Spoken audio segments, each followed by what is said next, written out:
მოვიხილოთ დღევანდელ დღეს დაგეგმილი ღონისძიებების კი ბატონო 16 ოქტომბერი კიდევ ერთხელ გავიმეოროთ და რა ხდება საქართველოში რისი ხილვა შეგვიძლია სხვადასხვა კინო არა და თეატრში კი ბატონო იავნანამ რა ჰქმნა ასე ქვია თეატრალურ დადგმას რომელსაც დღეს თოჯინების თეატრი გვიმზადებს სპექტაკლი დაფუძნებული ქართველი მწერლის იაკობ გოგებაშვილის მოთხრობაზეა რომელიც ერთი ოჯახის ამბავს გვიყვება მთავარი პერსონაჟი ერთადერთი ქალიშვილი ქეთო ლეკებმა მოიტაცეს ქართულ მუსიკალურ მოტივებზე აგებული წარმოდგენა ქართული სიმღერის იავნანას გასაოცარი ძალის შესახებ გვიამბობს.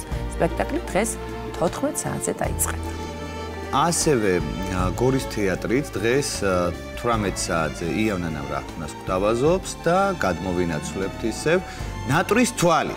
ასე ქვია წარმოდგენას, რომელსაც ოზართ მაყურებელთა თეატრი პატარა მაყურებელს დღეს 12 საათზე სთავაზობს.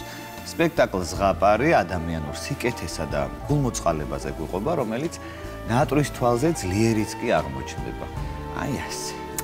რაც შეეხება გაბრიაძის თეატრს, დღეს 16 საათზე თეატრის სცენა დაეთმობა სპექტაკლს სახელწოდებით რამონა.